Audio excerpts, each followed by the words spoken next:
très insistante dans ce cours. Moi, je ne vais pas pouvoir vous les donner, les heures de pratique. Je peux vous donner les conseils pour que vos heures de pratique, chaque heure, elles soient efficaces, efficientes, que vous ayez du résultat. Ne vous obligez pas à la perfection. Oui, en peinture, on cherche la perfection, absolument. Soyez indulgent avec vous-même. Ça n'a rien de sorcier. C'est un coup de main. Comme tous les coups de main, c'est la répétition qui fait qu'on devient avec une belle dextérité. Je suis française à la base, donc en France, on a un dicton qui est plutôt pas mal, qui dit que à bon outil, bon ouvrier. Donc, on va parler un peu des investissements en matériel, qui semblent être peut-être anecdotiques, mais qui ne le sont pas du tout. Je vais vous faire voir du matériel premier prix, puis je vais vous faire voir du matériel professionnel. Et je vais vous dire que votre fatigue, elle vaut les 100 $ du matériel professionnel, voyez-vous? Ok, ouais.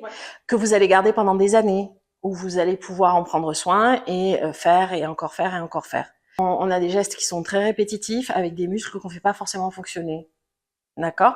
Donc, quand on s'y met, on va être très fatigué. Donc, votre matériel professionnel va prendre en charge une partie de cette fatigue parce qu'il est plus ergonomique, parce qu'il est plus simple à utiliser, parce qu'il va être plus pratique.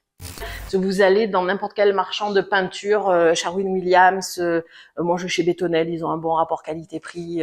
Voilà, vous prenez les bonnes marques et nous les pros, on fait avec ça. Et si on est capable de faire 40 heures, 50 heures, 80 heures par semaine, hein, il y a des raisons. Donc vous allez faire quelque chose que les pros font pas souvent ici, qu'on fait énormément en France. Ça s'appelle faire les maîtrises. C'est-à-dire que vous allez prendre vos surfaces. Vous allez calculer vos surfaces en pieds, en mètres, en ce que vous voulez, ça m'est égal, hauteur fois largeur, vous multipliez et ça va vous donner une surface en pieds carrés ou en mètres carrés. Vous multipliez vos 4 murs par la hauteur et la largeur. Parce que ça va vous donner finalement le pourcentage un peu plus supplémentaire de peinture qu'on a besoin d'avoir. Et ça va vous permettre d'acheter la bonne quantité de peinture. C'est chez vous normalement, donc ça sera jamais en dessous de 10 degrés Celsius hein, de température. Si c'est en dessous de 10 degrés, si vous devez faire de la peinture extérieure, oubliez ça. S'il y a de l'humidité, oubliez ça. D'accord? C'est au-dessus de 10. Puis si ça peut être aux alentours de 20 degrés, c'est vraiment parfait. Ok. Je peux vous dire que en été, quand on peint et qu'il fait très très chaud, le problème que l'on a, c'est que si on fait ce qu'on appelle des cottes, hein, c'est-à-dire qu'on appuie trop et qu'il va y avoir un minuscule petit bourrelet, ça va sécher très vite et on va le voir. Donc l'idéal, ça serait de peindre printemps, début d'été. Mais ici, il fait quand même très humide. Donc je pense que on a moins ce souci-là. Comme le ventilateur, il faut pas l'utiliser quand on peint. Il faut l'utiliser après. Quand votre pièce est finie, que vous voulez qu'elle sèche vite, vous pouvez utiliser un ventilateur. Mais je suis pas une gentille fille de vous dire ça parce que tous les professionnels, généralement, vont dire, mais non, le ventilateur, c'est non. Ben moi, ça fait 25 ans que le ventilateur, c'est oui, ça fonctionne très bien. Donc, voilà, si vous avez envie, parce que vous êtes pris par le temps, que vous avez juste deux jours pour peindre la pièce, allez-y avec le ventilateur, mais seulement quand vous avez terminé. D'accord? Oui, autre chose très importante, vous pensez à vous protéger. Alors là, je suis une fille encore, j'ai pas pris mes gants, mais des gants, des lunettes de sécurité s'il y a besoin, pour pas prendre, quand vous faites le plafond, pas prendre des gouttes dans les yeux, d'accord? Et si vous avez besoin de faire du plâtre et que vous devez sabler, vous portez un masque. La peinture, c'est une affaire de pression. C'est savoir étaler au mieux une matière sur une surface. D'accord? Donc, c'est ça le coup de main qu'on doit acquérir. Ok? On va voir comment préparer les surfaces. On va voir l'utilité du primer. On va voir dans quel ordre vous allez peindre votre pièce. Et on va commencer par les plafonds, je suis navrée. Donc, pour une poignée de $, vous allez avoir mon manche à balai, hein, et vous allez avoir là une cage. Déjà, regardez la cage. Ok? Ici, à contrario, vous allez avoir un matériel professionnel. Alors là, on appelle ça, par exemple, un 2-4, 2 pieds de long, 4 pieds de long. Et je peux le bouger, voilà, pour peindre. Et là, c'est nettement plus dur. Vous comprenez? Donc, quand vous allez voir tout à l'heure, quand on va venir ici et qu'on va appuyer, parce que c'est une pression, Si le truc se plie là, vous allez avoir beaucoup de pression ici, puis pas beaucoup là, ça va pas fonctionner l'histoire. D'accord? Vous allez vous fatiguer avec un matériel de mauvaise qualité, vous n'allez pas avoir un bon résultat. Et vous allez dire quoi? Ah ben je suis nulle. Non, vous n'êtes pas nul, vous n'avez pas le bon matériel. Le bon matériel là, ça va faire au moins 50% de votre travail, surtout en tant que débutant. Ça va faire une énorme différence. Et le set au complet là, je vous dis, il y a à peu près pour une centaine de dollars. Donc ça, quand vous allez travailler, vous allez hop aller en haut et puis vous vous fatiguez pas, hop vous allez en bas si vous voulez, vous vous fatiguez pas avec ça. Vous êtes toujours droit, vous avez toujours ergonomiquement parlant, vous avez toujours une bonne position. Alors que quand vous êtes avec ça, j'ai pas de bon exemple là, mais si vous êtes dans un couloir, vous pouvez pas l'utiliser. Votre couloir va être plus grand, vous allez comme on dit par chez moi, vous allez bugner contre le mur d'en face, ça va pas aller. Et là, alors là, c'est les gondoles à Venise, le truc. Autre chose qui va vous dire, ouais, mais bon, si je peins pas souvent. Ici, j'ai vissé, d'accord? Bon. Là, si à un moment donné, j'ai besoin pour une raison X ou Y, je suis dans un placard, j'ai fait le haut de mon placard, je vais aller faire le bas de mon placard, mais là, au milieu, mon manche, il ne sert à rien. Qu'est-ce que je fais? Je déclipe. Je roule et je reclipe. D'accord? Ça m'a pris une seconde. Là, ça m'en prend plein de secondes. Et ça va vous paraître stupide. Mais quand on est fatigué à la fin de la journée, cette seconde-là, c'est celle qui va faire que vous aurez encore l'énergie de bien passer avec la bonne pression et d'avoir un beau résultat.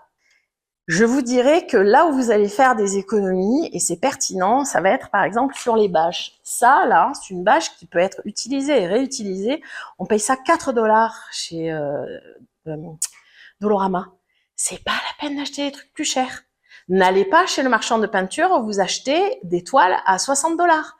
Vous n'êtes pas des professionnels. Vous n'avez pas 50 heures à faire par semaine avec votre toile où elle doit tenir. Non. Là, n'investissez pas. D'accord? Et parallèlement à ça, pareil, quand vous allez avoir les rouleaux, dans le fond, ça là, allez plutôt le prendre chez un professionnel avec le même matériel que là, parce que vous aurez quelque chose qui va faire moins de peluche, vous en aurez, ça sera de meilleure qualité. En fonction de la longueur du poil, vous n'allez pas avoir le même rendu. Si vous avez un mur, par exemple, comme ça, un mur de briques là, qui est là-bas, d'accord? Ça, vous allez le peindre avec du 20 mm de longueur pour que les poils soient assez longs pour aller dans les trous. Si vous voulez peindre une porte avec une peinture brillante, vous allez peindre avec du 5 mm ou du 10 mm, d'accord? Quelque chose de très court pour avoir un rendu très lisse, très brillant. Donc ça, pareil, si y a un marchand de peinture qui vous dit non, votre plafond, allez-y avec du 10, ça ira très bien. Fuyez, ne l'écoutez pas. Le plafond, c'est au moins du 13, voire du 15. Parce que le plafond, on a besoin qu'il soit bien garni. Donc, voilà, je vais vous faire voir comment on emballe aussi. Je vous le fais voir maintenant, parce qu'après, ils vont être plein de peinture et ce sera moins pratique. Vous allez avoir des bouts de... comme ça, là, un plastique tout bête, tout bébête. Vous venez, vous emballez comme ça. Et là, ça c'est génial parce qu'en France, on peut pas faire ça. Vous venez ici comme ça, là. Prenez un feutre, vous marquez ce que c'est dessus, puis ça peut attendre plusieurs jours. D'accord? Et vous le perdez pas. Mais vous ne le laissez pas sur votre cage. Parce que sinon, après, ça va coller, vous allez plus pouvoir enlever. Je prends 5 minutes pour vous parler des taches. Si vous avez des taches de nicotine, des taches de rouille, des taches de feutre, des taches de suie, qu'est-ce qu'on a encore? Enfin, des taches d'eau. Vous pouvez passer 30 fois de la peinture blanche dessus. Votre auréole, elle ressortira toujours. D'accord? C'est de la peinture à l'eau. L'eau, elle va passer par capillarité et la tache va ressortir. La seule solution, c'est d'utiliser ce qu'on appelle du BIN, du BIN. C'est une marque ici. C'est un bloqueur de fond.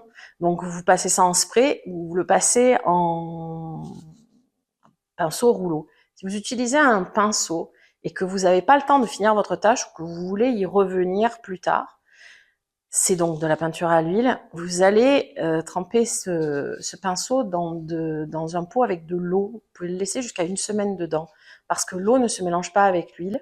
Ça empêche l'huile de sécher. Quand vous sortez votre pinceau, Vous prenez un scope towel, vous essorez bien votre pinceau et on est reparti, ça roule tout seul. C'est-à-dire que si vous voulez créer un petit peu de texture, vous allez prendre du poil long. Mais si vous avez de la texture sur votre mur et que vous avez besoin que votre rouleau soit tout terrain, comme sur un bloc de ciment ou une brique, alors vous allez prendre un poil plus long. Vous allez adapter. D'accord? Et je répète, les plafonds, on veut bien les garnir parce qu'on ne veut pas y revenir 20 fois sur les plafonds. Donc, on prend un poil assez long et on charge assez son rouleau. Parce que ça aussi, la longueur du poil, là, c'est votre petit réservoir. La peinture vient se mettre jusqu'au fond, là. Et plus les poils sont longs et plus vous allez pouvoir rouler de surface. Autre chose qu'on n'a pas vu, qu'on voit maintenant sur le matériel, je vous ai pas parlé de la panne. Là, je l'ai cassé hier soir. Mais ça, là, voilà. Ça se lève, là, ici, et ça vous permet de fixer votre panne, qui est là. Ça, c'est génial. C'est une entreprise du Nouveau-Brunswick qui fait ça, qui existe depuis 1860, je crois. C'est Sims qui fait ça.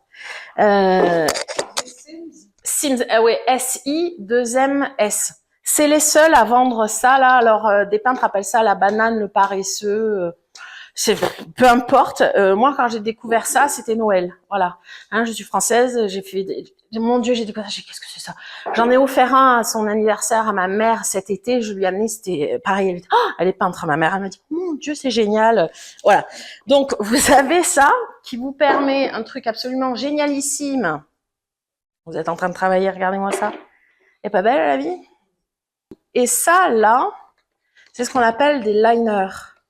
J'ai pas le terme français, me le demandez pas, il existe, je ne l'ai pas. Ça, vous le mettez et ça vous permet de ne pas salir votre panne, là, le truc noir. Voilà. Après, on a la version écolo ici, en carton. C'est bon. C'est bon dans le sens où vous allez utiliser ça, quand c'est fini, vous faites sécher, vous prenez, vous mettez à la poubelle. Bon, c'est très bon. C'est très bon pour la planète, c'est un peu moins bon pour votre dos. Parce que vous n'avez pas ça pour déplacer votre matériel. Parce que quand on est dans cette conjonction-là, par exemple, je viens ici et que je roule là, mais voilà. Et mettons que celui-là soit le très usé, vous allez pouvoir venir ici, le mettre comme ça le soir, vous mettez votre scotch tout autour, vous scellez, et votre peinture, elle le tient jusqu'au lendemain. Et vous la remettez pas dans le pot, parce que des fois, on a des petits aiguilles qui se mettent dans la peinture, ou on n'a pas envie de remettre ça dans le pot général. D'accord? Donc, vraiment, sur les chantiers, tout ça, pensez à réutiliser, ou, je veux dire, l'écologie peut être ailleurs que dans l'utilisation du carton. Ça peut être dans une utilisation jusqu'au bout, jusqu'au maximum de ce qu'on peut des éléments. Voilà. Et après, une fois que c'est sec, vous le mettez à la poubelle. Alors normalement, il y a une date de péremption. Votre peinture, quand vous avez fini votre pot, si vous le laissez dans un grand pot comme ça, enfin un grand pot. Là, par exemple, on a un gallon et il est pas plein. Si vous laissez ça pendant 2-3 ans, votre peinture elle est foutue parce qu'il y avait de l'air. D'accord? Donc, vous prenez des pots en verre, type maçon par exemple, vous versez votre peinture dedans, vous allez soigneusement, mais alors quand je vous dis soigneusement, c'est vraiment soigneusement nettoyer le tour si vous en avez mis là où ça se visse, parce que si vous vissez avec de la peinture, vous ne dévisserez jamais, jamais, jamais, jamais, ça va coller. Et vous les prenez une fois qu'ils sont remplis, ou même s'ils sont pas totalement remplis, et vous les mettez la tête en bas. Vous les retournez, d'accord? Et là, vous pouvez les garder 7-8 ans, je dirais. Si vous laissez le pot comme ça, il va y avoir une peau qui va se créer à l'intérieur. Ça sera pas génial. Voilà. Non, c'est pas. Alors c'est pas que ça. C'est surtout le fait qu'on le met la tête à l'envers et qu'il n'y a pas d'air qui va rentrer dedans. Parce que les pots en plastique, à mon avis, au bout de quelques années, ça fonctionne pas. Le plastique, parce que la peinture est quand même un produit chimique, hein. Donc il peut y avoir une réaction avec le plastique si on prend un contenant lambda alimentaire qui est pas. Ça, je pense que c'est des plastiques qui sont étudiés par les chimistes pour résister sans problème. Pour moi, un pot plein, s'il est à l'abri du gel, de la grosse chaleur, la lumière, non, mais je pense que ça dure des années. De toute manière, vous avez un truc absolument imparable pour savoir si une peinture, elle est encore valable ou pas, c'est l'odeur. Si vous ouvrez et que ça sent le chien mort, ben désolé. Vous amenez ça à l'éco-centre, c'est au revoir et merci, votre peinture est morte. Ça, c'est parfait pour aller derrière les toilettes, pour aller entre le cadre d'une fenêtre et un mur quand c'est pas assez large. Je regardais, mais là, les fenêtres, c'est assez large. Ça vous permet, avec différentes formes de rouleaux, vous avez des rouleaux mousse comme ça. Par exemple, j'ai utilisé ça hier pour du vernis sur des portes. Où vous avez des petits rouleaux. J'en ai pris un dans mes affaires là, mais des petits rouleaux qui sont comme ça, avec différentes longueurs de poils aussi. C'est pratique quand vous peignez vos portes pour peindre le cadrage, par exemple. Ça, c'est vraiment pratique. C'est une très très bonne affaire à avoir. Et je vous fais voir un autre truc qui est super pratique. Toujours dans le cadre du ayons le bon matériel pour pas se fatiguer. Ça, alors plein de noms différents. C'est Woodster, ils appellent ça un pélican. Moi, j'appelle ça un pélican. Mais il y en a d'autres qui appellent ça différemment. Alors, je vous fais voir pourquoi c'est génial, parce que regardez. Déjà, pour tenir, c'est super. Vous remplissez pas trop. Et quand vous posez votre rouleau, ça marche comme ça. Vous voyez la virole métallique de votre pinceau. Hop, c'est pas magique ça? Là, je l'ai pas, mais il y a des liners aussi qui vont dedans. Sinon, je vous le dis, que ce soit pour la panne là de chez Sims ou pour là le Woodster, vous voyez quand la peinture est sèche, c'est un plastique qui fait que la peinture n'adhère pas dessus. Donc vous laissez bien sécher. Et ça c'est très, j'adore ça moi. Et vous pelez et vous repartez à neuf. Voilà, parce que, encore une fois, si vous prenez pas le bon matériel, vous allez rater et vous allez, parce que même nous pros, si on n'a pas le bon matériel, on se dit ah putain c'est pas nickel, c'est pas comme on aime, c'est pas parfait. Donc je vois pas, vous qui avez moins d'expérience, voire pas d'expérience, comment vous allez pouvoir suppléer à ce mauvais matériel. C'est juste pas possible. À votre avis, au niveau du plafond, qu'est-ce qu'on va faire? On va peindre notre plafond et puis on va très légèrement déborder sur les murs. Parce que je vous explique, quand vous allez peindre ici, là, vous allez être comme ça. Honnêtement, là, je vous le dis tout de suite, vous n'allez pas avoir envie de découper avec comme ça. Non.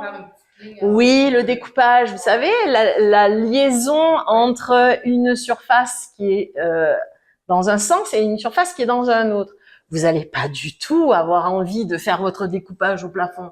Donc, vous allez faire votre découpage, vous allez descendre à peu près ici sur 2 pouces, d'accord? Ce qui va vous permettre de faire, en bon français de France, vous allez m'emplâtrer l'angle. C'est-à-dire, vous allez y aller comme ça, ok? Avec un rouleau? Non, avec un pinceau. Éventuellement avec un whiz. Si vous n'avez pas envie de monter, je vous fais voir. Juste, on regarde à sec, mais... Donc, 2 solutions. Soit vous venez là, tac, tac, tac, je trempe et j'emplâtre ici, comme ça. Je fais mon découpage, ok, au plafond. Ce que je veux là, c'est venir comme ça, là. Hein. Jusque là. Rien de faire attention à ce qu'on fait, puis à notre technique, puis à... Non, c'est votre plafond, vous allez le faire 2 fois. Ah oui, je suis désolée. Vous n'allez pas peindre une seule fois. C'est pour ça que je parle. C'est pour ça que je parle de la fatigue, parce que vos surfaces, vous allez les peindre un minimum de 2 fois, voire 3 fois, parce qu'il y a le primer. Parce qu'on n'a pas parlé du primer, mais là je me dilue, je vous finis l'histoire du plafond, hein, mais on va en venir au primer.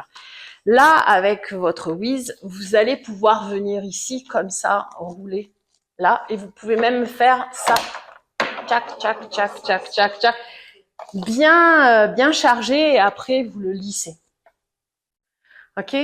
Donc, le but, là, c'est de vraiment venir emplâtrer. Parce que quand vous allez avoir laissé sécher votre plafond et que vous en serez au mur, là, vous allez prendre votre escabeau et là, vous allez faire votre découpage, mais vous allez monter jusqu'en haut avec votre escabeau et là, vous allez être droite comme ça pour faire les droits. Et ça sera beaucoup plus simple. Ça aura, la difficulté n'aura pas de commune mesure. Les moulures, moi, j'ai tendance à toujours les faire en blanc. On en a en France aussi. Pour une raison. La raison, c'est que ça va m'agrandir le plafond. Si vous faites votre moulure en couleur, votre plafond, il va avoir un effet de resserrement. D'accord? Le plafond, plus on se sent... moi, je suis contre les plafonds de couleur, par exemple. Pour moi, un plafond, c'est blanc et c'est mat. Point. Parce que ça se voit pas, l'œil ne le regarde pas, et c'est quelque chose qui, ça vous aère la pièce, d'accord? Que la pièce soit en décoration tonique ou qu'elle soit en couleur plus douce, plus pastel, que c'est tout ça une pièce de repos, c'est une ouverture. Après, on peut avoir envie, je vous dirais sur un coup de folie, dans une petite pièce, d'avoir un effet très cocooning. Soit on va peindre une partie du plafond, soit on va peindre une salle de bain pour en faire une boîte très luxueuse ou un couloir. Et ça, c'est pour moi, c'est des... Comment vous expliquer? C'est vraiment une question de design en décoration. C'est pour faire un effet très particulier, d'accord? Donc, les moulures, c'est blanc. Et je change même pas c'est vraiment blanc mat. Et ça va vous permettre, mettons que la moulure corresponde à l'ombre là, hein, on imagine que la moulure est là. Ça va vous permettre encore plus facilement de venir et de faire là votre démarcation entre le mur et le plafond. Vous m'oubliez tout ce qui est velours, semi-lustré, lustré, enfin je vois pas qui aurait l'idée de faire ça, mais du mat. Pourquoi? Parce qu'on va pas voir les défauts. Parce que votre plafond, s'il est réussi, il va pas attirer l'œil. On veut pas regarder les plafonds. À part si on est dans une salle de soins et qu'on est assis, mais même quand on est dans le canapé, on ne regarde pas le plafond. Il y a que dans sa chambre qu'on regarde le plafond et on y va pour dormir. Donc c'est une fraction de seconde et on le... Donc rien pour attirer la vue sur le plafond. Vous êtes sûr de pas vous tromper. D'accord? C'est en décoration, c'est pour moi quelque chose d'une simplicité blanc, mat, on se trompe pas, on met les moulures avec et roule. On fait le découpage parce que le découpage, ton découpage, quand tu vas le faire, ton pinceau là, ça va pas faire la même texture que ton rouleau. Ok? Donc je fais au rouleau ou je fais là au pinceau, je veux dire, ou je fais là au petit rouleau. Et après ma deuxième couche, je vais venir dessus. D'où l'intérêt de bien en mettre pour qu'on n'ait pas besoin de faire un deuxième découpage. Normalement, le découpage, on le fait avant le roulage. Ok, si vous devez découper quelque chose, vous découpez et après vous roulez pour pas avoir ce problème de texture lisse et de texture très légèrement granuleuse. Le plafond, on va le faire là par exemple. Si je devais faire le plafond ici, je vais le faire dans ce sens-là par rapport à la lumière. C'est-à-dire en parallèle de la fenêtre, on va dire. Ok? Voilà.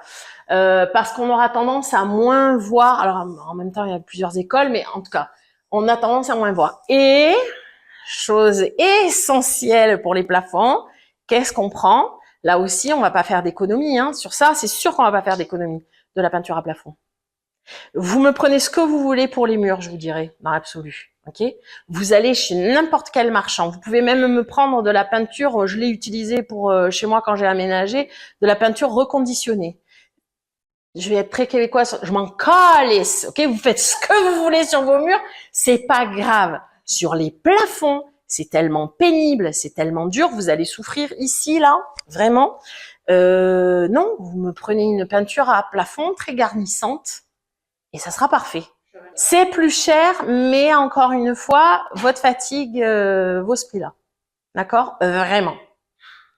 Et ça va vous permettre, la peinture à plafond, elle va mieux se tendre. Vous allez faire moins de traces, elle va être moins problématique. Les chimistes ont fait en sorte que le résultat soit le meilleur possible.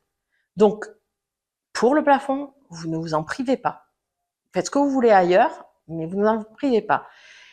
L'endroit aussi où, ça c'est un conseil, mais chacun fait comme il veut. Tout ce qui va être les plinthes, les cadrages, les portes, on les touche avec le mop pour les plinthes, avec les mains pour les cadrages et les portes. Donc, même si vous n'avez pas forcément d'enfants en bas âge, vous avez peut-être des petits-enfants, j'en sais rien, vous avez peut-être des animaux, mais il faut qu'on puisse le nettoyer. Donc, si, je vais vous le faire essayer là, si vous y allez tout doucement, là, ça a l'air simple, hein, quand j'utilise, hein, ça a l'air là, nickel, hein, il y a des mois et des mois de pratique, je vous jure. Quand vous faites ça, là, ça va, mais si vous appuyez, je peux pas, là j'appuie, je peux pas, d'accord? Vous allez essayer. Mettez-vous là, où vous voulez. Voilà, vous voyez, vous allez le détester, ce truc. Alors, il faut, non, on ne se casse pas le dos. Là, vous venez essayer de le mettre, venez Lynn, vous essayez de le mettre à la verticale, vous n'appuyez pas, vous le laissez glisser. Vous voyez, quand vous le laissez glisser, ça va tout seul. Si vous le forcez, comme un âne, ce truc-là. Si vous le forcez, ça bloque. Comme quoi, vous Un âne. Les ânes, c'est différent des chevaux. Voilà. Donc là, hop, on le remet. faut le replacer. Oui, ça, vous allez le détester, ce truc-là.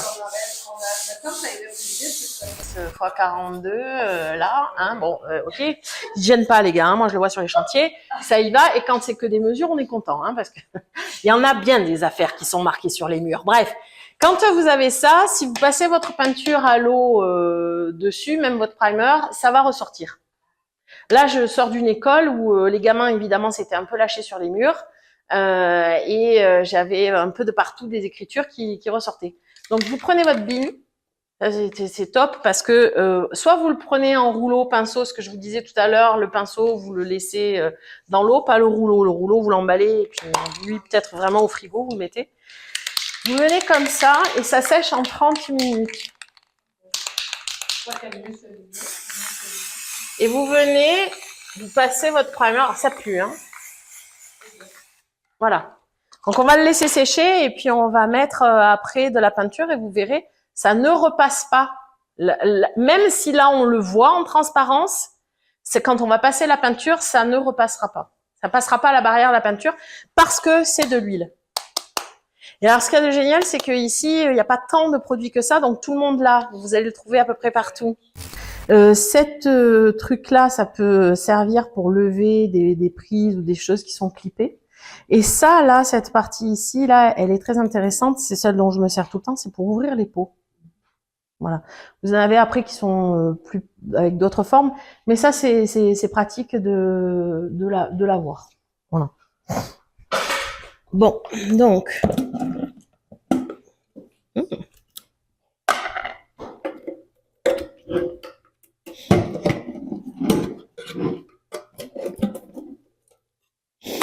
Là, venez voir. Vous allez voir typiquement des peintures qui sont restées quelques semaines, quelques mois, une couple de mois, parce que dans le cours que j'ai donné c'était cet été. Voilà. Donc vous voyez la peinture là, clairement, on voit qu'il y a une phase au-dessus un peu aqueuse qui s'est séparée des pigments. C'est pour ça que les peintures, on vous les remue tout le temps avant de vous les vendre. Ok. Vous mettez de la peinture sur un tiers de votre pinceau. Vous ne trempez pas le pinceau jusque-là. S'il est trempé jusque-là, ça s'appelle un accident. D'accord? C'est pas comme ça qu'on fait. Donc votre pinceau, vous verrez au fur et à mesure, par capillarité, la peinture, elle va remonter de toute manière. Donc, vous me trempez un tiers de votre pinceau. Pas plus. D'accord?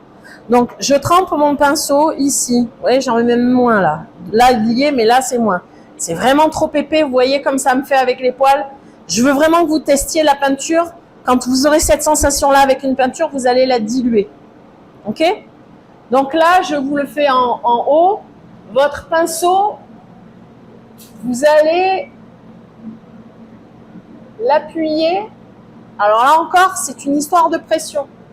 Vous allez l'appuyer, vous allez descendre.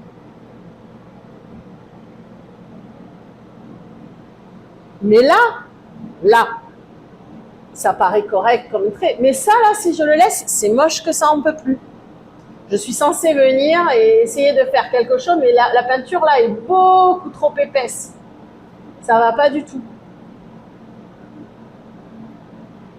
Là, j'ai à peu près rattrapé. Encore une fois, mais là, j'en ai trop à l'avant. Alors, là, il n'y a pas assez de peinture. Hein? Ouais. Mais l'idée, c'est vraiment vraiment d'appuyer le pinceau. Ok, on l'écrase. Le pinceau. D'accord? Donc, on l'écrase comme ça. Il aurait fallu que la ligne soit plus épaisse, qu'elle soit déjà ça. C'est ça. Là, on vient et on écrase le pinceau. Puis, on peut remonter comme ça. Ouais. Et quand on l'écrase, il n'y a pas moyen qu'on abîme le pinceau. Lui, oui, il survivra très bien, le pinceau. Alors, chose qu'on ne fait pas ici, mais moi que je vous invite vraiment à faire. Vos pinceaux, quand vous avez fini de les utiliser, ne faites pas que les rincer à l'eau. Savonnez-les au produit vaisselle et si vous voulez qu'ils vous durent longtemps, une fois de temps en temps, vous achetez un conditionnaire à cheveux pas cher à Dolorama et hop, un coup de conditionnaire à cheveux. Ça a l'air stupide, mais ça fonctionne très bien. Faites main à vous. Hop. Non. Non, vous avez un peu trop... Oui, ça va, ça va. Il y a presque plus de peinture, mais on ne trempe pas... Non, non, non, non, non, non, non, non, non. Regardez-moi ça qui coule.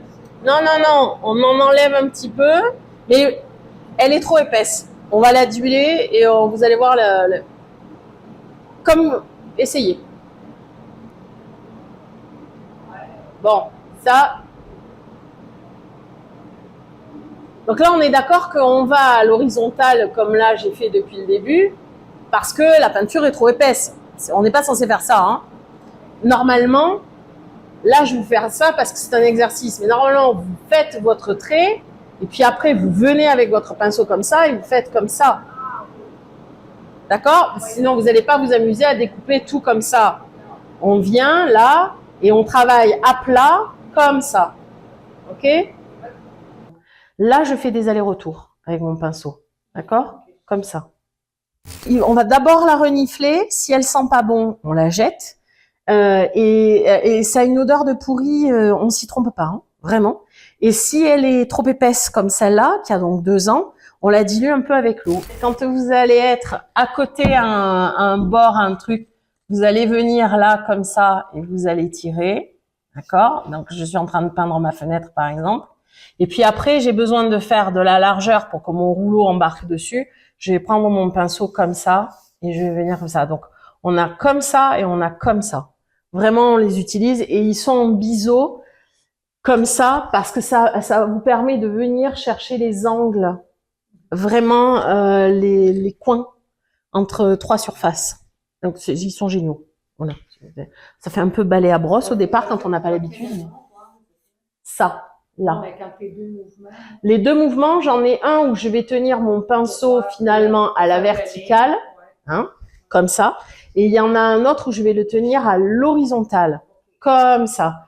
Donc là, je viens faire ma ligne avec le découpage. Et alors, on va plus ou moins orienter là les poils pour vous pouvoir venir chercher.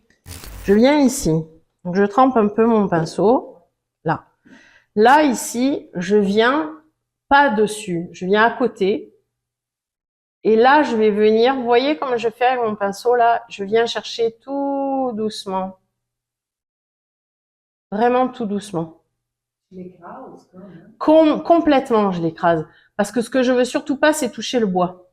Et vous voyez là, ça, ce que ça me fait là, cette petite cote là, c'est parce qu'il y a beaucoup de peinture et je ne veux pas ça. Donc je vais venir et je vais redescendre. Je vais faire des espèces de virgules comme ça, tout le long, pour arriver, parce que c'est très dur de descendre droit sans toucher. Donc il vaut mieux que vous fassiez au départ, pour vous exercer, des espèces de petites virgules comme ça. Vous allez venir comme ça, là, tac, et vous voyez, on le voit. Donc vous faites comme ça, voilà. Ok. Et je viens tirer comme ça pour avoir la possibilité de, comme je vous disais tout à l'heure, de venir en mourant là, qu'il y ait moins de peinture ici, pour pouvoir embarquer et que ça fasse pas de traces. Parce que après, dans l'absolu, vous pouvez même le faire en remontant, mais là, j'ai plus assez de peinture. Parce que vous pouvez aussi, là, je travaille en descendant, mais vous pouvez aussi travailler comme ça, en remontant. J'ai pas mes lunettes, j'y vois que dalle. Là, tu fais ça pour embarquer le pinceau. Ok? Et là, vous avez vu là les grands gestes que j'ai fait là? Parce qu'après, je vide mon pinceau et j'enlève toutes les traces. Et après, quand on va venir peindre, là par exemple, c'est le montant de votre fenêtre, on imagine, hein, c'est le cadrage de votre fenêtre. Et quand on va venir après, là, je fais mon découpage de ma fenêtre ici, comme ça, là. Donc je découpe. Ici, là, j'étale pour avoir une surface la plus belle possible. Et après, je vais venir embarquer avec mon rouleau ici, en me rapprochant, mais pas trop pour pas toucher mon cadrage, mais pour pas avoir cet aspect lisse. Et là, cet aspect, vous voyez là c'est très lisse et là c'est très légèrement grumeleux. Et des espèces de petits picots, d'accord? Ça fait. Donc le but, c'est d'arriver à avoir la même texture, parce que si vous avez la largeur d'un doigt qui est lisse, je vous informe, hein, votre œil ne le verra pas. Et encore une fois, celui qui a perdu sa grand-mère n'ira pas la chercher là. Donc, mais vous aurez quelque chose qui ne paraîtra pas à l'œil. Voilà, ok? Si là, ça vous prend énormément de temps de faire votre découpage, toujours la même technique, c'est on vient en mourant. C'est pour ça que j'ai étalé ma peinture ici. Je viens le plus en mourant possible pour que quand je vais passer mon rouleau par-dessus, ben ça se voit pas. D'accord? C'est le jeu. Le jeu, c'est d'arriver à bien camoufler ça. Ça, faut vraiment avoir toujours une sorte de plan en tête de ma peinture, elle rayonne. C'est comme si vous mettiez une boule qui éclate autour. Là où je pose, il va falloir que j'en mette partout autour. Donc, gardez ça en tête hein, pour avoir toujours, parce que c'est contre-intuitif. On a appris à écrire en haut à gauche. Donc, on a tendance à vouloir prendre un bout, et puis non, on prend pas un bout ici et je tire, je prends au milieu et je rayonne. Après, avec l'expérience, vous arriverez à prendre à un endroit et à tirer à un autre. Mais au départ, simplifiez-vous la vie. Je vais au centre et je rayonne. Parce que dites-vous bien que là, quand vous allez vouloir, parce que sur les cadrages, ça là, que j'ai pas le mot en français, enfin moi en français j'appelle ça un chanfrein, mais qu'on appelle ici un edge. Le rebord là, il faut le peindre. Mais si vous venez faire le découpage là, c'est la misère. C'est vraiment la misère, d'accord? Alors que si vous venez, que vous m'emplâtrez tout ça et que après vous faites votre découpage comme je vous ai fait faire là, c'est-à-dire du mur en s'accotant, c'est-à-dire face à vous et non pas comme ça en essayant de voir, eh ben ça va être beaucoup plus simple, d'accord? Donc vous me faites vos cadrages, vos edges, d'accord? Et vous venez embarquer là, parce que cet angle ici, pour qu'un angle soit beau, il faut qu'il soit rempli. Donc vous faites vos bases. Et vous débordez sur le mur et après, ben, ça sera toujours moins pénible de venir sur le mur. Puis je vais vous expliquer la technique du scotch que vous pourrez, du tape que vous pourrez mettre en place sur les bases aussi. Autre chose, votre sol, suivant la peinture, vous pouvez travailler à l'éponge. Si votre sol n'est pas un sol en bois franc, c'est un sol en vinyle, vous pouvez en mettre un peu sur le sol et prendre une guenille avec une spatule ou une éponge et frotter tout de suite au sol. Ça vous fait un fini droit parfait et c'est moins fatigant que de découper, si vous n'arrivez pas à découper. Ou vous mettez un tape. Il y a personne qui va venir voir si vous êtes des bons découpeurs. Ok?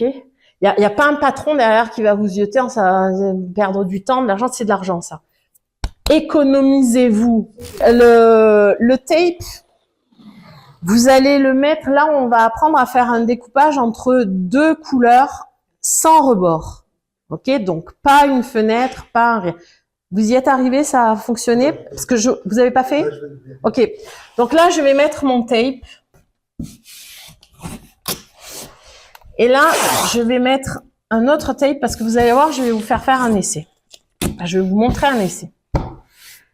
Là, on aurait tendance à penser que on va prendre, tenez, donnez-moi le verre 2 secondes, et on va se dire, oh, ben là, moi, j'ai envie d'avoir un sous-bassement, mais je vais le faire au-dessus. Là, tiens, j'ai envie d'avoir le dessous mauve et le dessus vert. Je tire mon tape, je viens, je suis mon pinceau, mon rouleau, whatever, ce que vous voulez. Hop. Je viens et ici, je fais ça. Tu peins par-dessus le tape? Ouais, parce que ce qu'on cherche, c'est avoir la ligne droite du tape. eh ben ça va pas très bien marcher votre histoire, vous allez voir. Quand on va le défaire, le rouleau là, ce qui ne nous apparaît pas, ça fait des petits cratères là, des petits, ok.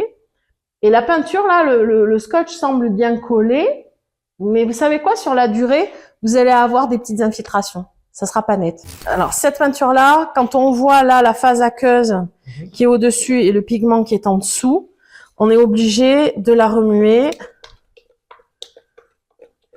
Voilà, et on ne secoue pas le pot pour faire ça quand le pot est fermé, parce que des fois, les pots, on a l'impression qu'ils sont bien fermés et ils ne le sont pas.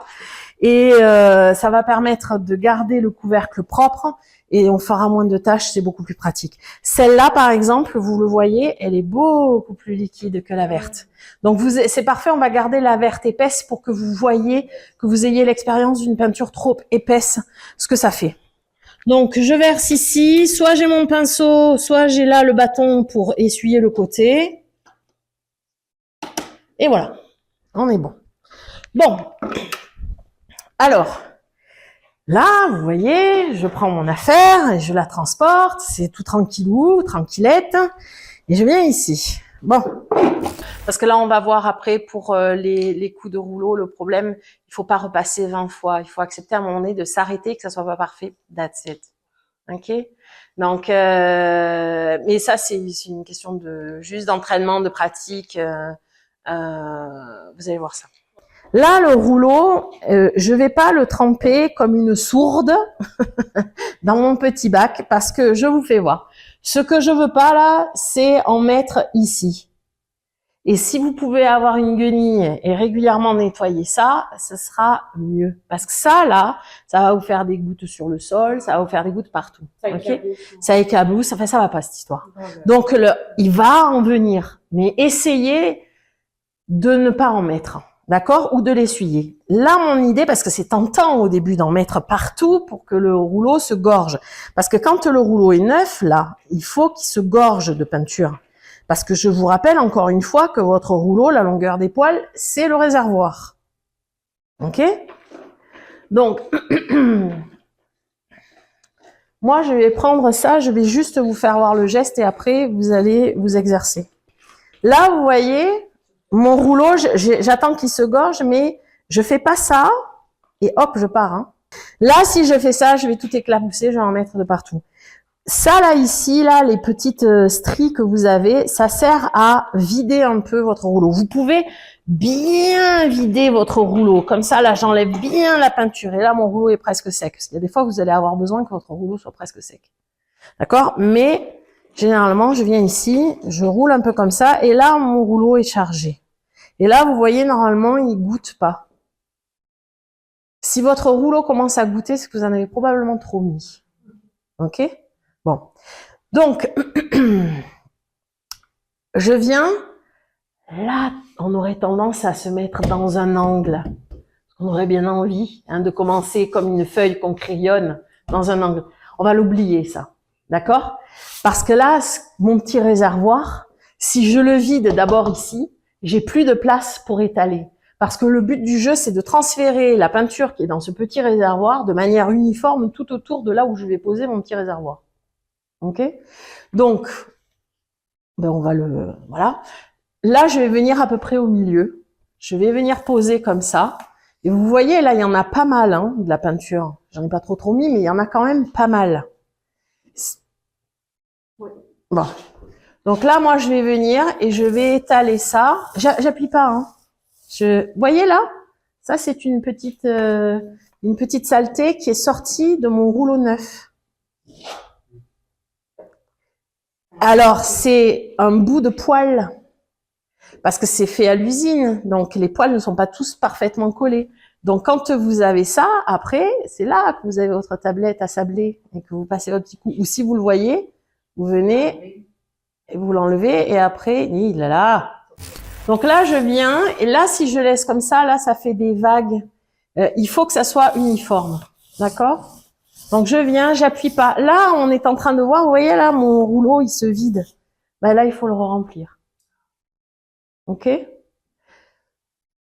Avant, on faisait se croiser les couches. On disait aux gens, vous allez à l'horizontale et puis après, vous allez à la verticale. C'est valable pour les portes, vous oubliez ça pour les murs. D'accord? Pour les murs, ce que vous allez faire, c'est que vous allez toujours aller à la verticale.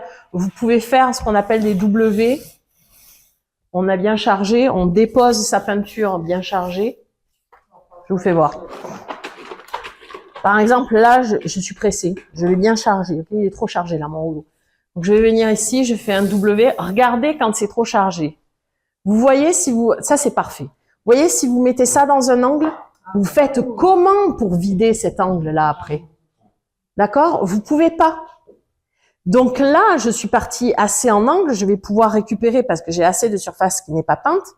Mais pensez-y. C'est pour ça que des fois, je vous ai dit, vous allez, quand vous avez, par exemple, un petit angle là, comme ça, un petit emplacement comme ça, vous allez vous dire, ah non, mais si je charge mon rouleau, je vais pas pouvoir le vider. Et après, ça fait moche, hein. Ça se voit en séchant. Hein. On peut pas le laisser comme ça. Donc, vous allez venir, hop, et vous allez venir là, comme ça. C'est toujours de faire ça inclus dans l'idée. Oui, Okay. oui. Et c'est contre-intuitif. Exact. Vraiment. C'est vraiment un truc, on se dit non. Parce qu'on a appris à écrire, on sait tous écrire. Donc, c'est contre-intuitif.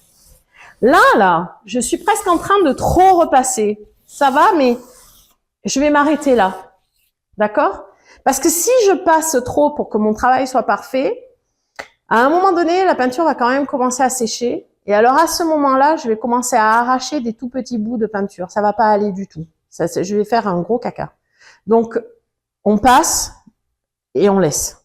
On passe à un autre endroit. Et l'idéal, c'est de travailler, comme on dit, dans le frais. C'est-à-dire que je laisse pas sécher cette partie-là. Et si je dois laisser sécher une partie, là, j'ai plus la place pour le faire. Mais vous avez vu tout à l'heure, quand il y avait plus assez de peinture dans le rouleau, ça faisait, en France, on appelle ça en mourant. Mais vous allez venir faire un truc en mourant. Comme ça, quand vous allez reprendre et que ça sera sec, vous allez pouvoir mettre une couche par-dessus, ça ne se verra pas. La délimitation ne se verra pas. Vous ne devez pas vous arrêter net. Si vous faites rouler comme ça va pas aller. Il faut faire rouler, je lève, je continue à faire rouler. Ok? Comme ça. Et ça peut être comme ça. Alors, généralement, quand on le fait assez vite, ça se voit même pas qu'on le lève. Mais on le lève. D'accord? Donc, en faisant ça, là, on roule, on répartit sur la totalité du rouleau. Parfait. Donc là, un peu plus de pression. Voilà. Et on répartit. Et là, on commence à plus avoir assez de peinture presque dans le bac. Exact. Ok. Là, on revient en arrière. On va là-bas. Et là, maintenant, stop. C'est pas la peine parce qu'on n'a plus assez de peinture. Là, il faut que vous reveniez pour les fameuses... Parce que ça, c'est un différentiel de pression entre ici et là. Okay. Parce que là, vous exercez une pression sur ce côté-là. Ouais. Et là, vous avez plus assez de pression. Par exemple, oui. Au niveau de la vitesse, on se détend. On se détend. Que vous alliez vite ou pas vite, ça a zéro importance. Voilà. Sauf si vous avez un patron qui vous time. C'est pas votre cas. Donc, aucun problème avec ça. Alors là, on est encore, je vais faire ma chichi pampan ma chère, mais je veux que ça soit un peu mieux lissé. Ok. Ça, c'est bien. Non, là, vous êtes... En fait, vous le faites de travers. Ah. Je pense qu'il faut être, essayer plus droit. Et, ouais. Ben voilà. Voilà, on est nettement mieux. Et ça, là, ce que vous avez fait là, stop. Ça, là, ce que vous avez fait, c'est parfait. Oui. Non, c'est parfait pour quand on a besoin de laisser sécher. Faut aller chercher les petits enfants, les enfants à l'école. Il y a un truc qui crame sur le feu. On veut pas avoir la démarcation. On finit comme ça. Voilà.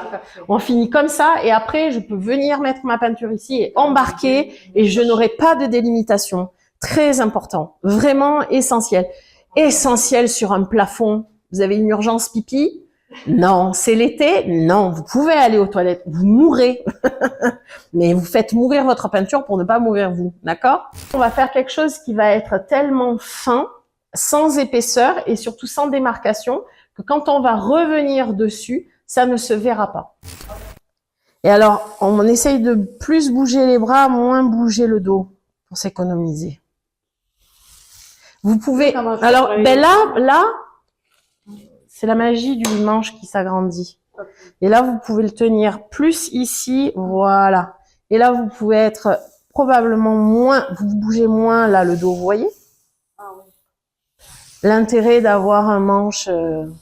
Donc là, ici, il y a des lignes parce que vous appuyez. Repassez doucement par ici. Doucement. Non, non. Pas petit mouvement comme ça. Repassez doucement de haut jusqu'en bas. Vous me faites là, vous revenez encore ici.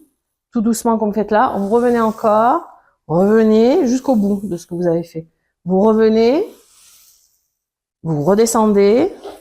Vous touchez plus à rien. Ouais. Ouais. On a des côtes. Alors là, il faut repasser en enlevant la pression du rouleau. Il y avait trop de pression sur le rouleau. Il faut moins appuyer. Quand on parle de cote, c'est la fameuse ligne dont je te parlais. C'est ça. C'est ça. Et là, c'est difficile parce que la majorité des gens n'arrivent pas à lâcher prise puis veulent un truc parfait. C'est un peu comme avec le plâtre. Donc là, il faut absolument finalement que on arrive à s'arrêter puis qu'on comprenne qu'on peut faire le travail avec l'autre. Et l'idéal, il vaut mieux. Oui, et il vaut mieux qu'on en ait moins que trop. D'accord? Si vous en avez trop, ça va se voir. On ne va pas arriver à le sabler. Ça va être un enfer. Si vous en avez pas assez, vous êtes toujours à temps de faire même une troisième couche s'il faut. Et votre travail restera parfait.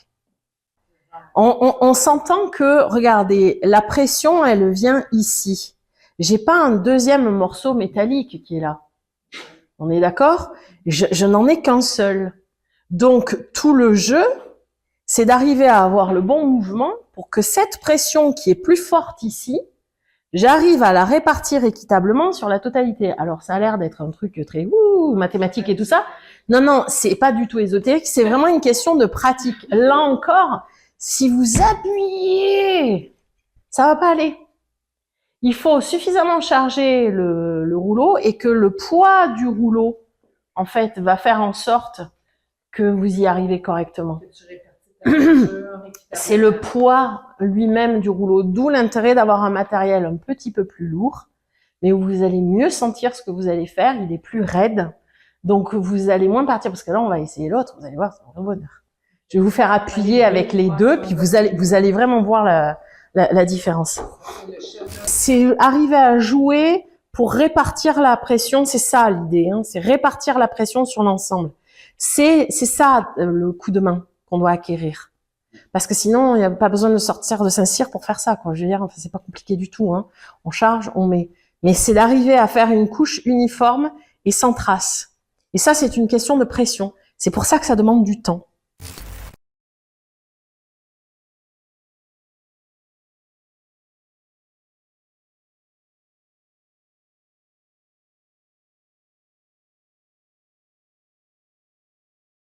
Et on va dire que je veux mon verre en dessous. Donc, j'appuie mon scotch, mais pas trop. Mon tape, là, mais pas trop. Ok, pour vous faire voir. Vous allez prendre la couleur du dessous du tape. C'est contre-intuitif. Ok, vous allez dire, ah, je veux que ça soit vert. Vous allez prendre votre couleur. Là, j'ai le rouleau qui est en route. Je le mets quand même assez sec. Et je viens ici passer mon rouleau. Bon. On va mettre le ventilateur, on va faire sécher. Je vous explique ce qui se passe. Là, avec cette couche de peinture, je viens sceller mon tape. C'est-à-dire que tous les petits interstices que je ne vois pas pour l'instant ont été là, comblés par la peinture du dessous. Là, tu veux 2 couches avec un soubassement de couleur. Ok ? Tu es dans un couloir, tu veux que ton couloir il ait l'air plus large, tu vas faire un soubassement plus foncé que le haut et tu vas faire un mur rouge, ça va te le rapprocher, mettons. Donc là, tu veux ton soubassement plus foncé. Donc tu vas peindre tes 2 couches en venant jusqu'à légèrement en dessous, on va dire, tu vas jusque ça en dessous de la limite pour être sûr, d'accord ? Je sais pas ce qu'a mon tape, c'est la première fois que ça fait ça. Enfin bon, bref, c'est pas grave, ça donnera bien ici et ici. tu viens et après, tu vas embarquer avec ta deuxième couleur. Quand tu vas avoir mis ton tape sur tes 2 couches, tu vas finalement passer une 3e couche à la limite de ton tape, pas sur la totalité, à la limite. C'est-à-dire que le vert, je veux qu'il soit ici. C'est ça, ce qui va avoir fuité va déjà avoir fuité. Exactement, exactement. Ça va, je scelle mon tape, ok? Et je vais venir après mettre ma couleur verte dessus. Et quand je vais tirer, la ligne va être au laser, ça va être droit. Si on veut faire un encadrement extérieur sur une surface qui est vraiment très grumeleuse, très travaillée, on va le faire avec du latex. On va mettre ça, on va mettre un trait de latex et on va... Comme un crépi, par exemple? Yes, voilà, comme un crépi. Je l'ai fait ça en façade sur un crépi pour faire des encadrements de fenêtres extérieures. Pareil, le trait est droit, on dirait que c'est taillé au cordeau. Ok ?